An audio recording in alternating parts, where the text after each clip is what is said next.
Halo tim M, baik lagi sama gue Irfan. Gue lagi bareng Kak Mario Gerungan nih. Kak, thank you udah nyempetin waktunya. Sama-sama. Nyasar tadi ya? Rumah dekat padahal. Mau deket. Kayak labirin emang di sini Kak. Iya. Thank you banget buat Orion udah nyediain tempat. Lapangannya juga nanti kita pakai. Pokoknya keren banget Orion, thank you. Nah, gue menghadirkan Kak Mario Gerungan nih, gue pengen membahas satu topik nih. Apa tuh? Pemain basket abis pensiun tuh ngapain sih? Kalau lu ngapain Kak sekarang Kak? Gue sekarang apa? gue kerja. Gue karyawan di salah satu ada perusahaan BUMN. Ya, nggak usah di-mention lah namanya. Maksudnya gue kerja jadi sales di situ. Ya udah mau 4 tahun. April besok mungkin udah 4 tahun. Tapi ya main basket juga masih kadang-kadang. Gitu aja sih. Nggak yang Nggak selalu di basket ya? Nggak. Pernah jadi mau melatih pernah? Awal pensiun pernah coba melatih di SIS di Singapore International School, terus beberapa praktek juga, cuma kesini mungkin bagi waktunya juga udah mulai susah ya. Urusan kerjaan juga banyak, terus ya udah ada keluarga juga, jadi di luar kerjaan itu jadi waktunya kebagi sama kerjaan sama keluarga aja sih. Nah, waktu lu di SIS itu lu coach anak SMA? Iya, SMA? SMP SMA, ada SMP juga. Bareng sama Yus waktu itu, dia sama Bang Johnson satu. Oh Bang Johnson yang itu center itu. Yes, legend tuh. Keren itu, suka tuh mainnya tuh. Nah lu sebagai pemain basket kan maksudnya dulu kan lu atlet kan, atlet yang bener-bener lu makan tidur latihan terus sekarang lu makan tidur kantor pulang jam 8 to 5 gitu. Gimana lu? Gue pertama tuh ya strugglingnya tuh karena kan gimana ya, kan badan nih dulu namanya atlet kita tahu lah, kalau nggak olahraga malah kayak lemas. Iya bener. Itu dulu gue kalau misalnya nggak olahraga aja seminggu itu tuh kayak badan malah sakit. Sempet berapa kali kejadian gue malah kenapa ya, gue nggak olahraga. Iya ya, belajar dari yang ada lah sebelumnya juga kan. Gue nggak mau bener-bener jadi kayak habis berhenti terus stop gitu. Jadi kadang-kadang gue waktu itu kan kebetulan emang di kantor gue yang sekarang juga ada latihan basket gitu kan, tim basketnya juga buat ikut kompetisi juga antar BUMN. Jadi ya udah main di situ. Kebetulan ya 2-3 kali seminggu masih suka basket gitu. Nggak bener-bener stop banget sih. Tapi maksud gue ya kalau gue jadi lu sih gue agak kayak anjir nih rutinitasnya gini-gini doang nih di kantor nih. Ya transisinya itu sih. Maksudnya challenge-nya di situ gitu. Ya pasti ya beda dunia kan. Terus ketemu istilahnya circumstances-nya beda. Lo bener-bener lo kalau misalnya kalau dulu latihan gitu bangun pagi banget, tapi habis latihan lo bisa istirahat gitu, ataupun lo ke kampus bebas gitu kan. Kalau ini enggak, lo bener-bener bangun pagi ya udah seharian sampai sore gitu, nggak bisa lo bisa tidur di kantor, nggak mungkin kan. Jadi ya kadang-kadang sih bisa tidur sih colong-colongan, cuma nggak bisa sepuasnya tidur kalau yang habis latihan gitu kan. Ya itu sih, sama paling gue nggak mau ini sih, nggak mau kayak belajar dari ada senior gue waktu itu. Kalau mungkin pada tahu almarhum Haris Harsono. Jadi dia waktu habis berhenti ya bener-bener stop gitu. Dan waktu itu ada kejadian apa ya, dia ininya jantung, ada masalah di jantung atau gimana, tiba-tiba dia anfal. Waktu itu dia meninggal kan, almarhum hari. Wah di situ gue bener-bener research tuh, gue tanya nggak boleh, iya dong. Tiba-tiba nggak lucu juga, maksudnya bener-bener kalau bener-bener abis dari atlet terus lo stop kayak gimana gitu kan. Oh malah bisa sakit. Bisa kayak gitu, ada kemungkinan kayak gitu, jadi harus di-maintain juga. Dulu di kantor kan Mario Gerungan nih, pernah ada nggak sih lu kayak privilege nih? Gue Mario Gerungan mantan atlet basket nih, dilihatnya gimana?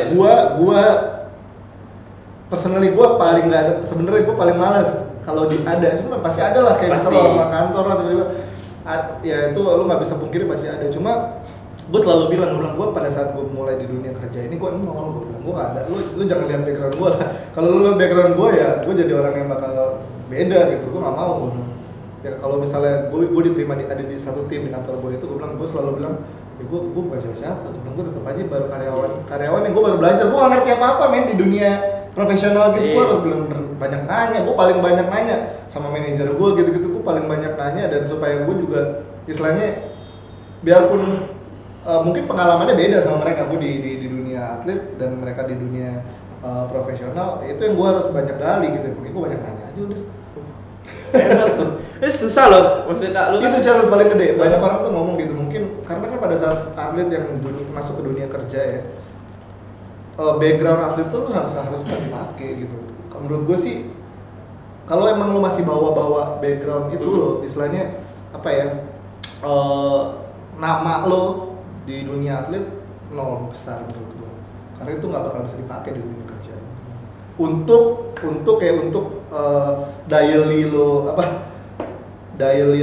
daily activity lo di kantor yang bisa dipakai tuh paling kalau atlet lo cuma bisa tunjukin effort kerja keras lo, disiplin lo. Kalau di basket ada teamwork itu yang bisa dipakai. Cuma kalau lo bawa nama status lo sebagai atlet dulu nggak guna. Lu dapat kerjaan Telkom ini dari basket juga. Pasti dari basket. Dari channel basket juga. Yes, dari basket juga. Tapi yang gue masih ini pas pertama kali lu masuk nih, ya kan? Lu pernah dapat privilege itu nggak sih, maksudnya kayak gara-gara gua Mario Gerungan aja nih gua begini gitu. Ada juga kayak gitu nggak menurut lu?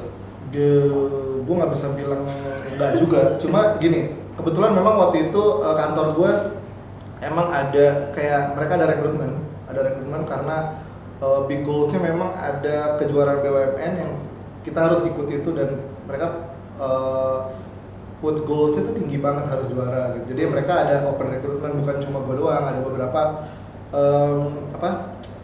ex pro player yang sempat diambil. Mungkin ada dulu sempat balik, yang sekarang balik lagi. Koming kan sempat join juga tuh waktu itu. Oh iya, Koming ya. Terus ada Rizky Liandra dulu streetball terus Aspak dulu kan Rizky Liandra juga. Iya seperti Siliwangi. Yes, terus ada si Christian Rarung dulu pemain stadium masuk juga. Jadi ada beberapa emang channel yang ke masing-masing anak perusahaan itu buat distribute pemain-pemain yang bisa mungkin bantu di basketnya sendiri. Tapi lu nggak ada kepikiran buat bikin usaha gitu kan? Belum bisnis. Pengen banget. Gue selalu bilang sama bini gue nggak bisa kayak gini doang, karena kan ya kita tahu lah pandemi apalagi lagi kayak begini, itu banyak banget istilahnya opportunity yang bisa secara paralel bisa kita ambil juga gitu. Cuma ya itu balik lagi pertama gue sounding masalah waktu, gue masih perlu bisa manage waktu gue sekarang sih, lagi mempuas-puasin bareng keluarga juga dulu aja. Gitu kan. Santai-santai dulu ya. Iya, apalagi sekarang kan WFH kan pasti banyak ide-ide, pasti lo bangun di situ-situ iya, doang. Iya, idenya gila-gilaan banget di sini. Ada ya, nggak ini sih, nggak menutup kemungkinan pasti ya. Apalagi bini gue juga tipikalnya yang dong kita mau ngapain nih, apa ya ada aja pasti yang mau di ini. Cuma ya balik lagi, buat eksekusinya belum ada yang sampai gimana. Mungkin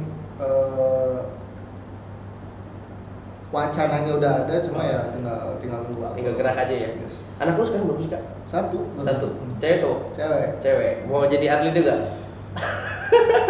Ya terserah dia sih nanti mau jadi apa. Cuma gue nggak ngarahin banget dia mau harus jadi basket atau gimana, nggak terserah dia. Sekarang udah umur berapa, Kak? 2,5 tahun. Apa sih, Kak rasanya punya anak, Kak? Gue penasaran. Rasanya apa yang berubah dari lu, Kak? Ya pasti satu, ya kita udah punya tanggung jawab, kita nambah lah gitu kan. Istilahnya lu juga, dulu tuh lagi ngomongin ini lah, lagi ngomongin bagi-bagi waktu aja lah. Kayak tadi gue paling seneng kali ngomongin bagi-bagi waktu. Gimana lu bisa bagi waktu kalau misalnya ada anak lo, terus kalau misalnya dulu kan ya basket belum punya anak, ya habis basket tuh bisa jalan-jalan aja, makan gitu kan. Ya, kalau sekarang ya paling ujung-ujungnya lo balik ke rumah, fokusnya ke anak gua gitu, ke istri juga gitu. Itu sih, dan paling apa ya, kalau bedanya apa yang punya anak? Berubah drastis nggak lu? Drastis. Dari yang Bandung banget gue punya anak lo ini. drastis banget sih pasti. Karena secara apa ya, lebih wise juga secara komersial harusnya kan. Nggak bisa sembarang kayak dulu mah udah nggak mikir apa itu, apa kayak mau ada yang sepatu atau apa udah mau beli sepatu belanja segala macam. Sekarang udah mesti mikir 2, 3, 4 kali mikir susu anak dari Jordan. Susu Pampers atau sendiri kan. Waduh. Pasti udah pada tahu juga lah teman-teman yang udah pada punya anak. Tapi ngomongin seorang Mario Gerungan di dunia basket, menurut lu disosok seperti apa sih, Kak? Di basketan Indonesia ini dilihat kan kebanyakan orang ya. Kalau gue lihat lu sih sebagai yang sosok leader gitu loh. Gue kalau nonton lu orangnya santai gitu, playmaker kan, kayak floor general gitu. Keren banget. Gue juga nggak tahu, makanya gue sampai sekarang tuh orang-orang tuh pada masih aja suka manggil gue cap gitu kan. Iya, udah kebiasaan mungkin, karena udah kebiasaan sama tim yang lama juga manggil gue cap. Ya Iya, kalau emang bisa dibilang leader, gue bisa mungkin bukan lebih ke leader ya, lebih ke penyeimbang ya. Jadi waktu terakhir kali gue main mungkin 1-2 tahun terakhir tuh gue bisa bantu Aspak buat jadi penyeimbang di tim gitu loh. Transisi antara yang waktu itu masih ada beberapa pemain senior sama yang masih muda-muda yang baru mau naik gitu. Itu kan mungkin mereka adjustmentnya juga agak ada struggle di sana. Itu gue jadi penyeimbang di situ sih. Posisi lu berarti yang menyimbangin senior dan junior ya. Gimana sih Kak, maksudnya lu jadi leader itu lu bentuk menurut lu gimana? Lu kan as a leader nih dilihat orang kayak gua yang nggak tahu lu aja lihat lu main sekali langsung kayak wah ini kapten nih, leader nih gitu, tenang. Nah lu membentuk itu atau emang ya lu jadi diri lu sendiri aja? Ya nggak ada yang dibentuk sih. Mungkin itu karena ya secara nggak sadar tahun ke tahun kebentuk juga. Terus juga gue banyak ngobrol sama dulu. Emang kan pertama kali main juga kan ada sosok-sosok leader yang jauh lebih gila lah gitu. Kayak ada Uncle Ro dulu sempet setahun 2 tahun main bareng dia. Terus ada Mas Inal, sampai lama sama Mas Inal sampai dia jadi pelatih sempat bareng gitu. Jadi karena emang mungkin dari dulu gue main point guard ya, jadi lebih dikasih tanggung jawab untuk handle ngatur tim gitu. Jadi ya mungkin dari situ jadi kebiasaan, jadi ya seperti itu sih kebentuknya gitu. Tapi kok kebanyakan point guard tuh jadi pelatih loh. Ya kan? Karena dia leader ya, maksudnya ya lu bisa. ya kan, betul nggak? Iya. Siapa? Faisal kan sempat jadi PJ juga kan. Tapi ujung-ujungnya ngejar gue juga. Iya. Ngejar juga. Kapak juga kali ya.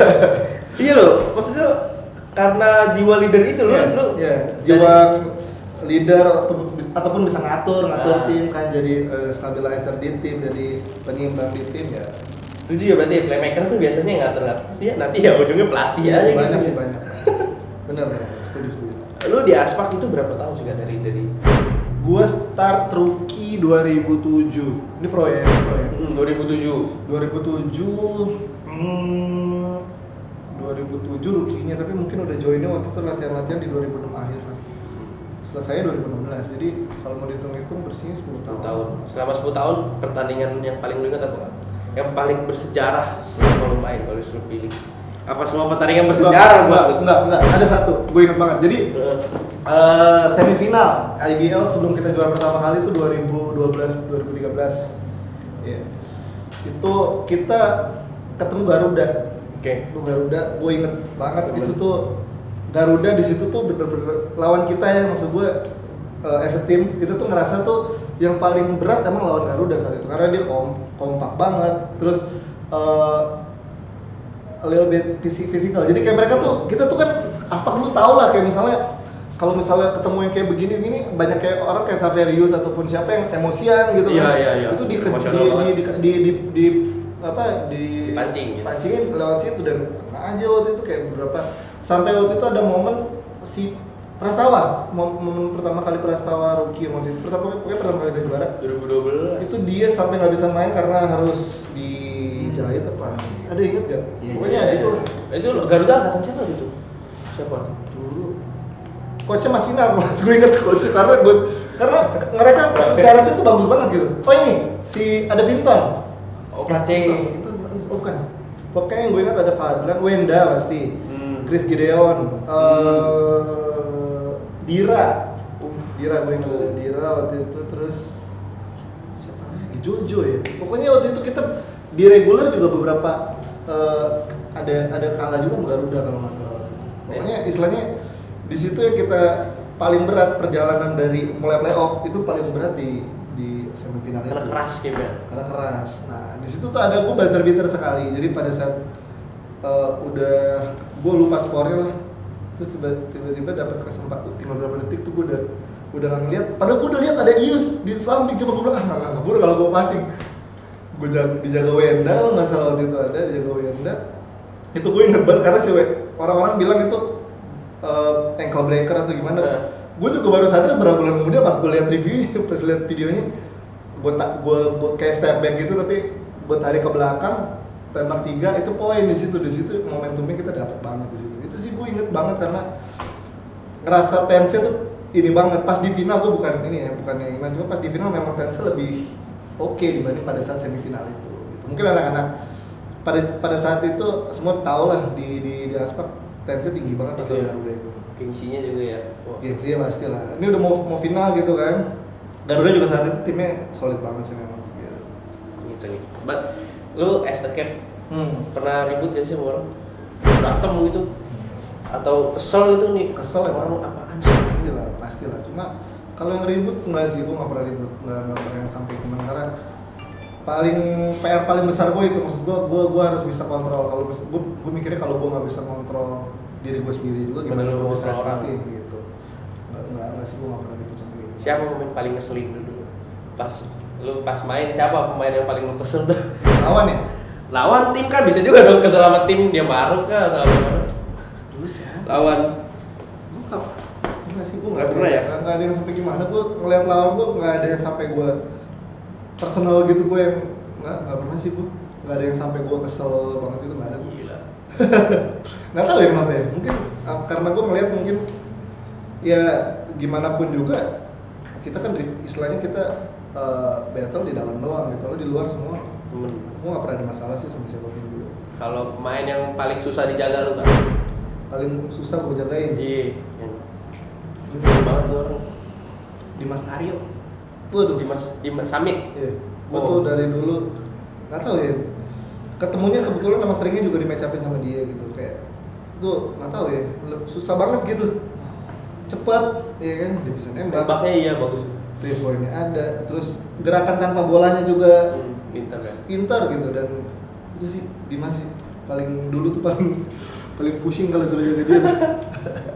Sekarang dia di mana sih? Garuda ya? Iya, Garuda kan iya. bareng Bareng gue juga, makanya seru nih. Nggak kalah seru lah IBL sama yang pertandingan antara yang seru tuh nggak kalah seru. Lu mau balik lagi nggak? Pringgo aja balik.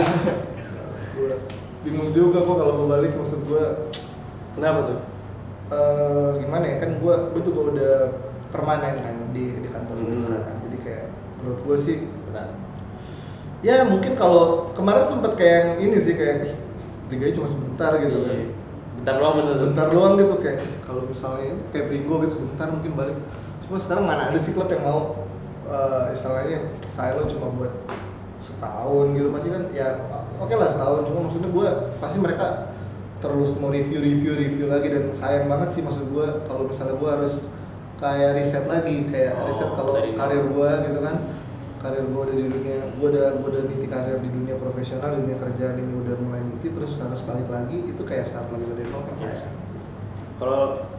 Kalau lu mau emang lu misalkan nih lu sekarang kita berandai-andai lu mau masuk nih, lu masuk di mana? Masuk tim, aduh Aspak kan sekarang udah nggak ada nih, enak nih. bingung ya. Kalau mau masuk tim, Masuk tim yang kayak menurut tuh cocok sama gaya main lu kah? gue paling seneng kemarin sebenarnya kan setapak yang terakhir.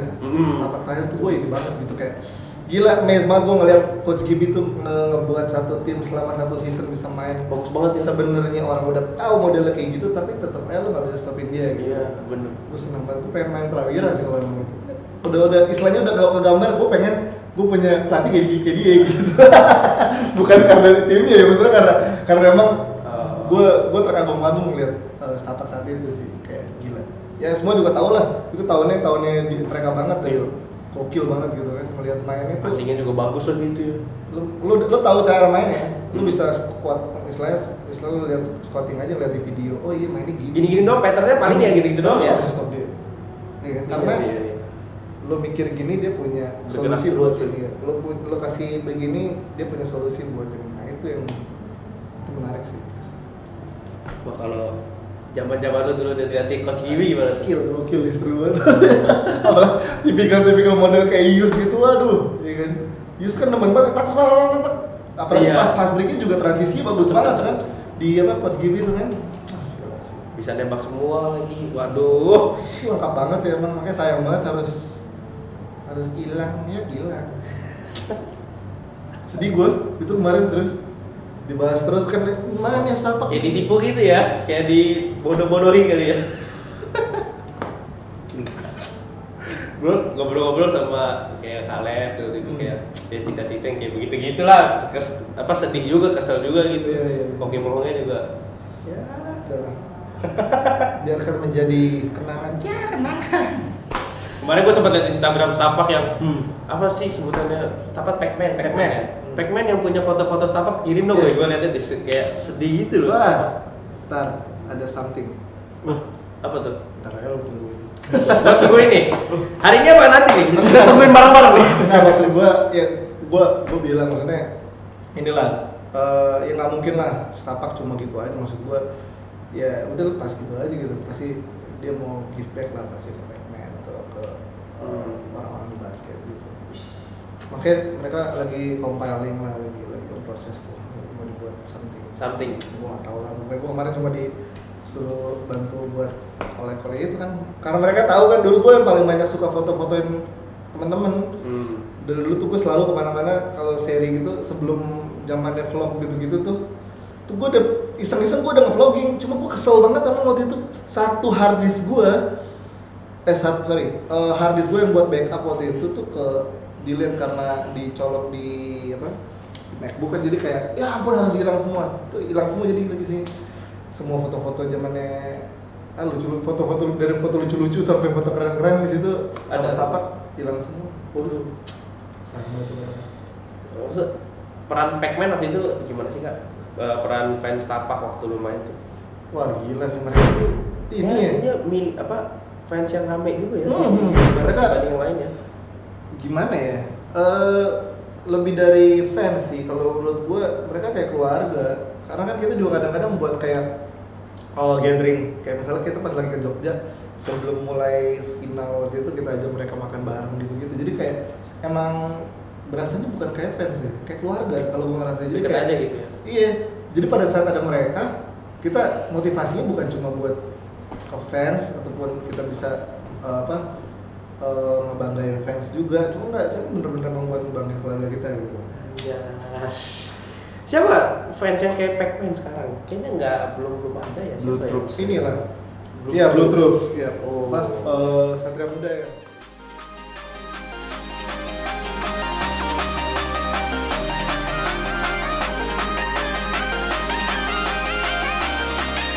Main yang kayak lu siapa gaya mainnya? Gaya mainnya atau jiwa kepemimpinannya gitu? Arif Hidayat. Terus dia pernah berapa kali juga ketemu dia, ya tipikalnya kayak gitu, kayak kalau mau dibilang ngotot ya. Lu tuh siapa yang juara kali? Tahu ya? Di final kalau mau saya juara lah, Di final. ada font ya. Kan itu oke. SMP dia Prawira 1 tahun masih 5 pemain favorit itu sepanjang masa. Posisi 1 di Indonesia. Iya di 1, 2, 3, 4, 5 di Indonesia. Indonesia Mari Brungan. posisi 1 Ayo.